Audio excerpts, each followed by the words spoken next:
السلام عليكم، مرحبا بكم في قناة مطبخ بسيط مع الشيف كيما. اليوم غادي نقدم معكم واحد البريوات بهذا بلي كريب بواحد الحشوه اللي مختلفه تماما على داكشي اللي تنديرو. كنتمنى انكم تتابعوا معايا الفيديو، ندوزو لطريقه التحضير والمقادير ديال هاد لي كريب والحشوه ديالو. بالنسبه لهاد لي كريب اش غادي نحتاج ليهم؟ عندي هنايا واحد نص لتر د الحليب، تتبقى على حسب الكميه نتوما شحال بغيتو ديروا. انا غادي نحتاج هنا نص لتر د الحليب مع 2 كيسان ديال الدقيق الفورس. ممكن نزيد، ممكن ندير غير نص ديالهم على حسب نوعيه ديال الدقيق. كاين النوعيه اللي تتشرب، كاين النوعيه اللي ما تتشربش السوائل. المهم دابا غادي نحتاج مبدئيا واحد 2 كيسان ديال الدقيق الفورس. غادي نحتاج واحد 3 ديال البيضات بحجم متوسط، ما كبار ما صغار. غادي نحتاج واحد 5 تاع المعالق ديال الزيت نباتيه. ممكن تديروا الزبده تذوبوها وتستعملوها. بالنسبه لي انا حيتاش هادو مالحين ما غاديش نحتاج ندير الزبده. الحلوين تنحتاج ندير فيهم الزبده باش يبقى داك اللوغو ديالهم زوين. بالنسبه حيتاش غادي نعمروهم بحشوه مالحه ما تحتاجوش انكم ديروا الزبده، فقط الزيت. عندي هنا كما ذكرت معكم واحد 5 ديال المعالق الزيت نباتيه عامره. عندي هنا سميتو المنسمات باش غادي نسم هاد العجين ديال لي كريب. عندي هنا شويه ديال الزعتر، عندي هنا شويه نص معلقه ديال سنيده باش تعطينا داك اللون ويبقاو مذهبين. وعندي هنا واحد الراس المعلقه ديال البزار، وعندي هنا معلقه ديال الملحه. الملحه تبقى على حسب الذوق، انا درت معلقه عامره صغيره وانتم لكم الاختيار. غادي ندوز نجد معكم هادو ونرجعوا. غندير 4 البيضات هنا، عفوا 3. غندير الزيت، غندير التوابل اللي ذكرت معكم، وهادشي غادي نبدا نطربو بحال هكا. بالنسبه اللي بغيتو في الخلاط الكهربائي لكم الاختيار، ديروه احسن لكم من بحال انايا. انا صراحه ما متوفر لياش الخلاط فنجيبو، ولكن دابا غادي نخلطيه هكا بيديا.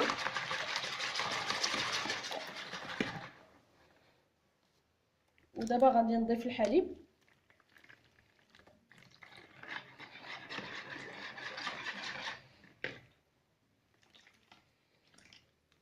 ودابا غادي نبدا نضيف الدقيق.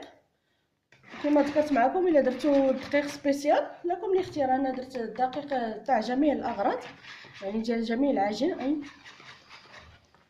وحاولوا تربوا مزيان. بالنسبه الا ما غاديش ديروه في مونيليكس، تربوا مزيان تخلطوا باش ما يبقاوش فيه دوك الحبيبات. وغادي نخليهم يرتاح واحد المده ديال 10 دقائق. الا عندكم الوقت خليوه مده ديال ساعه. قد ما ارتاح هذا الخليط ديال لي كريب خصو يرتاح باش يجي لنا القوام زوين. دابا غادي نخليه واحد نص ساعه بحال هكاك، وغادي نرجع باش نطيبو. والخليط خصو ما يكونش ثقيل ما يكونش خفيف. انا غنوريكم القوام ديالو. صافي الخليط ديال لي كريب ها هو وجد. كما ذكرت معكم درت دوك 2 كيسان اللي عامرين. صافي ما زدتش مازال، حيتاش الخليط ديال لي كريب خصو يكون متوسط، ما يكونش جاري وما يكونش هذا خفيف. بالنسبه حاجه اخرى اللي خافت يبقى عندها فيه الحبيبات، ما ديرش الزعتر، تصفيه عاد تدير الزعتر. بالنسبه لي انا طربته مزيان ما بقات فيه حتى حبيبات. ودابا غادي ندوز لطريقه التحضير ديال الحشوه. بالنسبه دابا للحشوه غادي نحتاج واحد الصدر ديال الدجاج. بالنسبه للصدر ديال الدجاج تيبقى لكم الاختيار، ديروا كميه اكثر او اقل على حسب نتوما شحال بغيتو ديروا.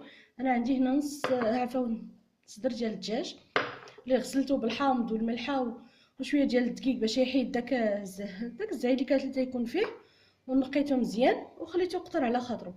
عندي هنا واحد ربع كاس ديال الزيت او ما يعادل واحد 6 تاع المعالق اولا 5 بحال هكاك عامرين ديال الزيت نباتيه. عندي هنا واحد نص بصيله، نص ديالها شاطليه، قلت نديرو معاهم. ما بغيتوش ديروها ماشي مشكل، ماشي ضروري. واحد نص بصيله، واحد نص معلقه ديال الهريسه اختياريه حتى هي الا بغيتو ديروها.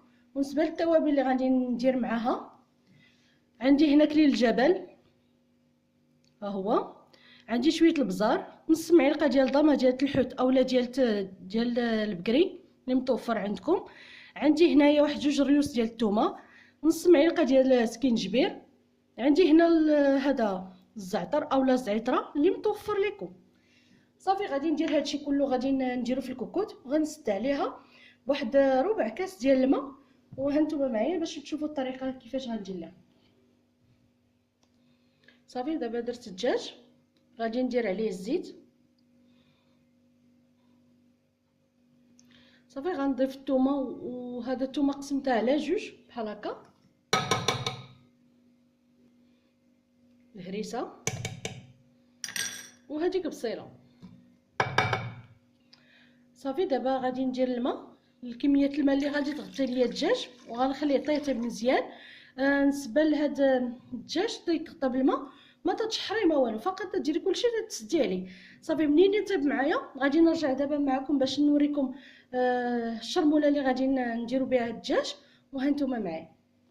صافي دابا غادي ندوز نصاوب الشرموله اللي غادي ندير مع الدجاج. عندي هنايا شويه ديال الزيتون، مجهد واحد 2 دراهم هكا. الا عندكم الكورنيشون بدلوه بلاصه الزيتون، ديروا شويه زيتون وشويه كورنيشون. صراحه انا البلاصه اللي ساكنه فيها ما تيتوفر ليش بحال هاد الحويجات، خصني نمشي لهم مسافه بعيده، داكشي علاش غنديباني باش ما كان. ولكن نتوما الا متوفر لكم ضروري ديروا الكورنيشون. غديروا واحد هكا 8 ديال الكورنيشون على حساب صدر واحد ديال الدجاج. الا دوبلتوا الكميه تدوبلوا الكميه ديال الكورنيشون. انا عندي هنا الزيتون، قلت بلاصه الكورنيشون غندير الزيتون.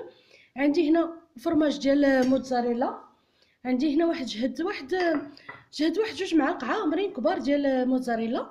عندي هنا المعدنوس اللي غسلته وخليته تقطر. عندي هنا اللب ديال الحامض مصير. عندي هنا معلقه ديال العطريه ديال الكروفيت. الا ما عندكمش العطريه الكروفيت ممكن ديروا العطريه ديال السمك، او ممكن ديروا اي عطريه، ولكن بهاد العطريه هذه تيجيو بنينين هاد الحشوه هذه. وغنحتاج واحد 2 فصوص ديال الثوم. هذا بالنسبه للشرموله. بالنسبه لهذا البيشاميل غادي نحتاج ليها واحد 3 المعالق عامرين ديال الزيت النباتيه، يعني 3 عامرين. اللي بغى يدير الزبده لكم الحريه، انا فضلت ندير غير الزيت. غادي ندير واحد المعلقه ديال هذا زعما واحد 4 المعالق زيت نباتيه عامرين. غادي نحتاج معاهم واحد 2 معالق ديال الدقيق الفورس، غادي نحتاج واحد 2 معالق. وغنحتاج الماء لي المرق اللي صوبت به الدجاج بعد ما طاب ليا، تنفرتو على هذا الشكل هكا. وتنهز هذا المرق هذا وتنصفيه هو باش غادي ندير البيشاميل. بغيتو ديروا الحليب لكم الحريه، ولكن هذا المرق بهذا وتتحتاجوش ديروا العطريه، حيتاش صافي العطريه غادي نديروها هنا، ما نحتاجوش نديروها في البيشاميل. صافي هادشي اللي غادي نحتاج للبيشاميل. وندوزو دابا لطريقه التحضير ديالها. صافي غندير هادشي في هشوار بحال هكا. غير ردوا البال لا يكون الزيتون فيه شي وحده فيها هذا العلف. صافي غادي ندير الثومه، ندير هذا العطريه ديال الكروفيت، وندير هذا الحامض المصير.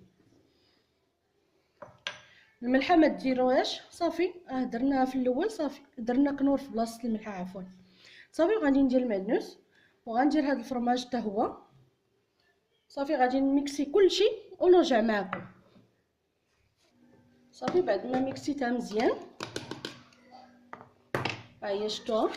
دابا غادي ندوز نوجد البيشاميل، تجي على هذا الشكل هكا.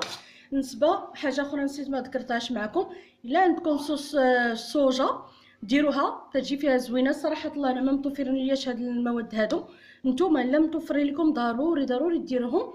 يعني ديروا معلقه ديال الصوجا الا كانت ثقيله، ولا اللي عندكم الخفيفه ديروا واحد 3 المعالق. صافي وتزيدوا عليها كما ذكرت معكم الكورنيشون. صافي دابا غادي انا دائما ندير البديل، حيت منين ما تطوفر لياش الحاجه تنفضل ندير البديل وما نوقفش على الحاجه. الا عجبتني شي حاجه ضروري خصني نصاوبها.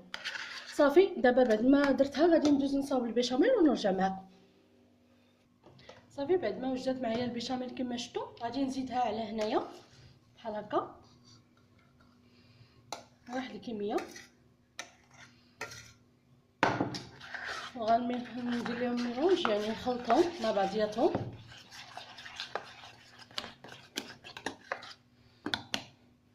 صافي غندير هنا الدجاج باش نخلطو مع ديك الشرموله. هانتوما شوفوا كي جات.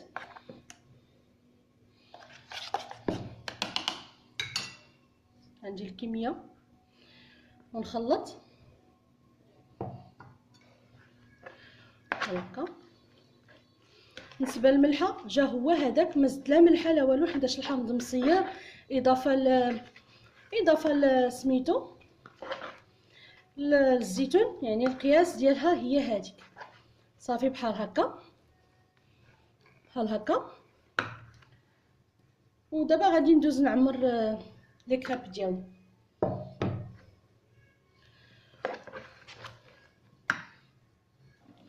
صافي دابا بعد ما وجدت لي كريب هما طابوا ليا. طريقه الطيابه كلشي تيعرفها، هانتوما شوف كي تيجيو خفاف واحد الدرجه ما تخيلوهاش. هانتوما جاو منسمين بهذا الزعتر. والحشوه ديالنا ها هي. الطريقه تاع الطي كلشي تيعرفها، ما هذا لكم الاختيار تزينوهم كيف ما بغيتو. انا درت لهم هذا الشكل، كنت باغيه نديرهم بحال البريوات، صراحه الوقت ما عنديش باش نجلس نزوق ونقاد، داكشي علاش فضلت غادي نديرهم بحال هكا. وغادي ندوز معكم نوريكم بالنسبه اللي ما عرفش الطريقه كيفاش. نتوما لكم الاختيار، يمكن لكم ديروا لهم الشكل اللي يعجبكم، لكم الاختيار. صدقوني هاد الحشوه غتجي بنينه لواحد الدرجه ما تخيلوهاش، صراحه الله تجي رائعه. كنتمنى انكم تجربوها، خصوصا دابا في رمضان تنبغيو الحشوات يكونوا مختلفين على هذا الشكل هكا. هانتوما ندير على شكل ظرف وصافي تنحطها هنايا. وغادي نجيب واحد شويه ديال هاد الصلصه اللي شاط ليا، ندير لها بحال هكا باش ندخلها للفران. صدقوني تيجيو بنان وفيهم داك لوغو ديال الحوت، تيجيو مختلفين تماما على الحشوه اللي تنديروه كعاديه. صافي وغادي ندير واحد شويه ديال الجبن بحال هكا، ولكم الاختيار. زين ديالهم يبقى لكم نتوما الاختيار، ديروا اللي بغيتو في الفوق، ممكن ما ديروا والو بحال هكا. صافي وغادي ندخلهم الفران باش يسخنوا ليا ويعطوني هذا سميتو يجيو معلكين من الداخل. ونلتقاو ان شاء الله في الشكل النهائي ديالو. وهذا هو الشكل النهائي ديال هاد لي كريب اللي شاركت معكم. صراحه شي حاجه اللي تجي زوينه، كنتمنى انها تنال الاعجاب ديالكم. انا قدمتهم بهذه الطريقه، نتوما قدموهم كيف ما بغيتو. يمكن لكم تخليهم في المول ديال الجوجاجي تقدموهم فيه، ممكن تقدموهم بهذه الطريقه، لكم الاختيار. صراحه نتمنى انكم تجربوهم وتردوا عليا في الكومونتير كيف جاوكم. دابا ما بقى ليا الا نقول لكم السلام عليكم والى اللقاء ان شاء الله الى وصفه قادمه باذن الله. شكرا لكم على المتابعه والى اللقاء.